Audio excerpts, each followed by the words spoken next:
cuando estoy en reuniones donde hay muchos pastores, decenas y decenas de pastores, y levantan ese issue, yo me levanto feliz de la vida y se los digo.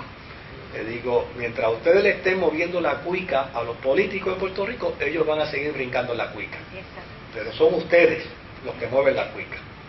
Porque ya necesariamente cuando un religioso asume la posición y dice, yo voy a apoyar al político tal, tal y tal, porque esos piensan como yo.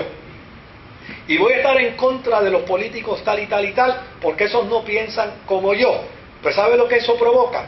Que vienen otros religiosos y dicen, pues yo voy a apoyar a los políticos que este no apoya. Porque si en el cuatrenio que viene los que este no apoya salen, entonces yo tengo el beneficio. Entonces, pues a la larga son los religiosos los que le brincan la cuica a los políticos. Eso no quiere decir que yo irrespete a los políticos. No, vienen, me saludan, yo les saludo con cortesía, con deferencia y con respeto. Pero aquí me han llamado, cuando llegan estos meses, aquí me han llamado políticos como usted no tiene idea, que quieren venir a la iglesia a escuchar un culto. Ah, no, para mí va a ser un placer. Y créame, yo no tendría ningún reparo en si viene X político, decir, aquí está con nosotros hoy el político tal, y después que termine el culto, si él quiere dirigirse para una palabra de saludo, yo no tendría ningún reparo en que lo haga. Pero lo que yo no puedo hacer es permitir que ese político use el púlpito para usar un lenguaje religioso manipulador. Porque ese mismo político que viene aquí y usa un lenguaje religioso manipulador, sale de aquí y se va al centro espiritista y usa un lenguaje allá, y se va a la iglesia de Mita y usa el mismo lenguaje allá, cuando viene a haber visitado toda la iglesia con el vacilón del lenguaje religioso. Sí, no. Está Hillary. Sí, no, está Hillary. Sí, y Aarón detrás. Entonces, bueno, esto usted va a decirnos algo. Ah. ¿Qué hay de erróneo con el pastor decir algo en contra de algunos problemas que tenemos hoy día, como el aborto? No. Usted no tiene que mencionar el nombre de político. Ah, pues claro que no. Usted le puede decirle a la membresía, usted no vote nunca por una persona que esté a favor del aborto. Pues claro que sí. Y yo creo que esa es voz profética, esa es postura profética, ¿ves? Esa es postura profética. Pero el hilo, la frontera hay que entenderla bien. Hay que entenderla bien. Porque el problema que muchas veces tenemos es que, mire, aquí había una querida hermana que partió con el Señor, que yo la embrobaba muchísimo. Porque ella, y lo voy a decir como ella lo decía, porque ella lo decía públicamente, decía, yo soy pentecostal y popular hasta la médula. Y yo en ocasiones la bromeaba y le decía, mira, a mí el Señor me habló y me dijo, y le decía cualquier broma en contra de los populares, me decía, eso Dios no te lo pudo haber dicho. Y decía, ¿por qué tú crees que Dios es popular?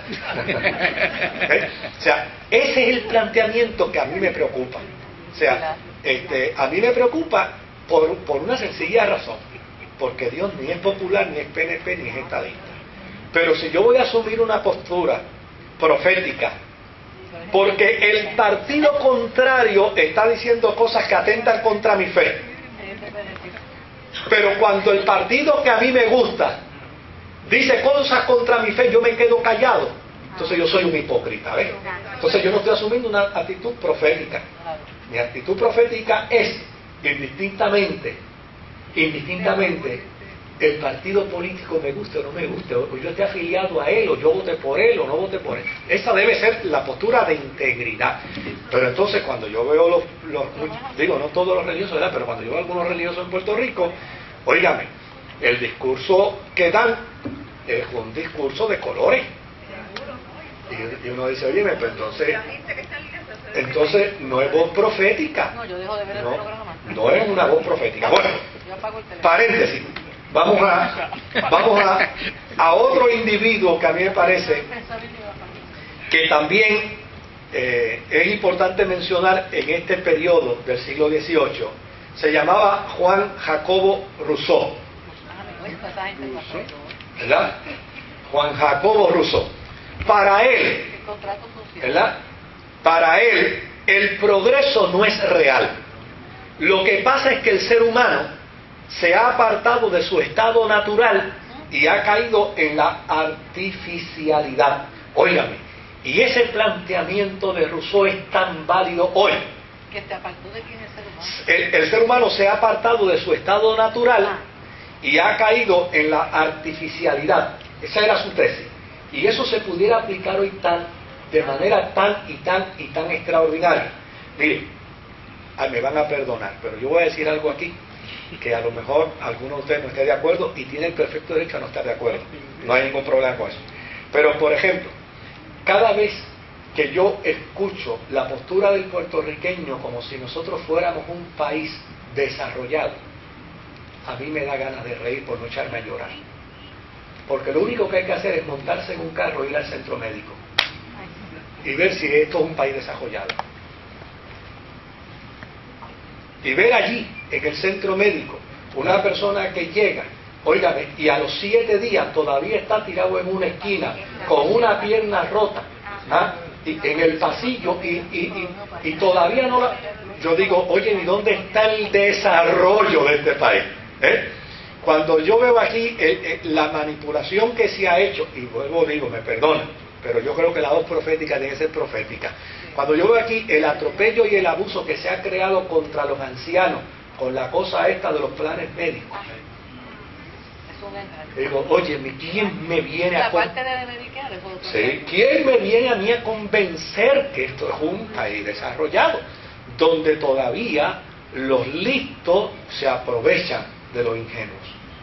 Hoy estaban diciendo las noticias psiquiátricas que los planes médicos con las personas, en vez de darle 6 meses, dijo el psiquiatra, para que se ayude al paciente, le daban de una semana los medicamentos. Sí. No se lo habían dado, se cansaban. Pues por eso termina como el pobre hombre en Bayamón hace 2 semanas, suicidándose, porque sí, hay tanto cuento de interés político, ¿no? Pero a la larga después no hacen nada, no se hace absolutamente nada. Mire, la medicina en Puerto Rico se ha convertido en un lujo. Sí, señor.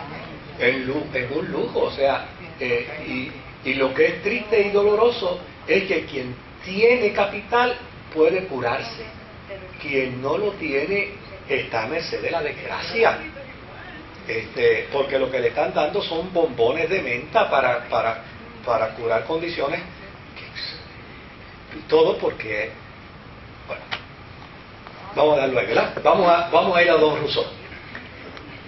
En lo que concierne a política, él decía, hay que regresar al orden original, cuyo propósito era servir a los gobernados, garantizándole justicia y libertad. Claro, porque no olvidemos que quien distorsionó en Europa todo el concepto de justicia y de libertad fue el cristianismo. Primero en el mundo católico, y claro, por el otro lado todavía los protestantes no habían logrado establecer su política, pero eran responsables en cierta medida. Él decía que los gobernantes son empleados del pueblo y su tarea debe consistir en defender la libertad y la justicia. Así dicen los políticos que son en las elecciones, pero después que son electos, el pueblo es empleado de ellos. El concepto se invierte. Mire cosas graciosas. Por ejemplo, usted va a observar ahora, ¿cómo se llama el candidato del PIB para que... Irizarry Mora. Usted observará ahora, ¿verdad?, que ahora Irizarry Mora es el amigo de todo el mundo. Y Fortuño, fíjese que nadie, todo el mundo, si tuviera un apodo, hasta con un apodo lo llamaría. Y Aníbal le dicen Aníbal, ¿verdad?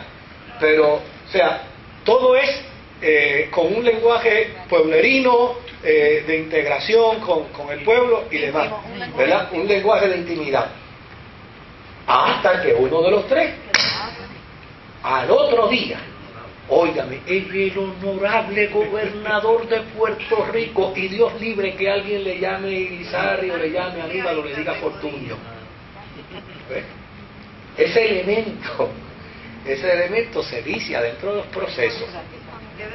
Y este señor Rousseau decía, mira, es necesario volver de nuevo a esos conceptos donde los gobernantes que entiendan que son empleados del pueblo. Que, óigame, que usted va a cualquier agencia de gobierno y lo menos que usted entiende es que usted es el jefe de ese empleado. Es lo menos.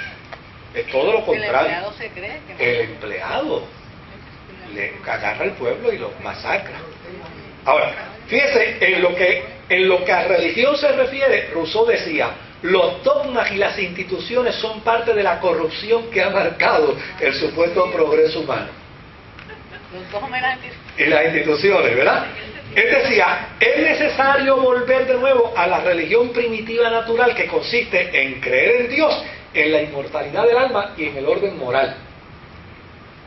Acuérdense que esta gente era religiosa, es decir, esta gente no tenía vínculos ni con los católicos ni con los luteranos. Tenía mucho sentido. Nada. Pero tenían unos planteamientos como consecuencia de las experiencias vividas de años y siglos anteriores. Creer en Dios, en la inmortalidad del alma y en el orden moral. Mira, estos hombres labraron el pensamiento para los cambios que sucedieron en el siglo XVIII. No olvidemos que en Europa, donde comenzaron los cambios para verlos ahora de manera contemporánea, fue en Francia. ¿Rousseau era el del contrato social? Sí, Sí, del contrato social. El pueblo y el gobierno. Exactamente. Entonces, es interesante que estos individuos hicieron una aportación también. ¿Cuál fue su aportación? Su aportación fue romper ese vínculo de religión y Estado y hacer que la religión se dedicara puramente a lo suyo y el Estado se dedicara a lo suyo también.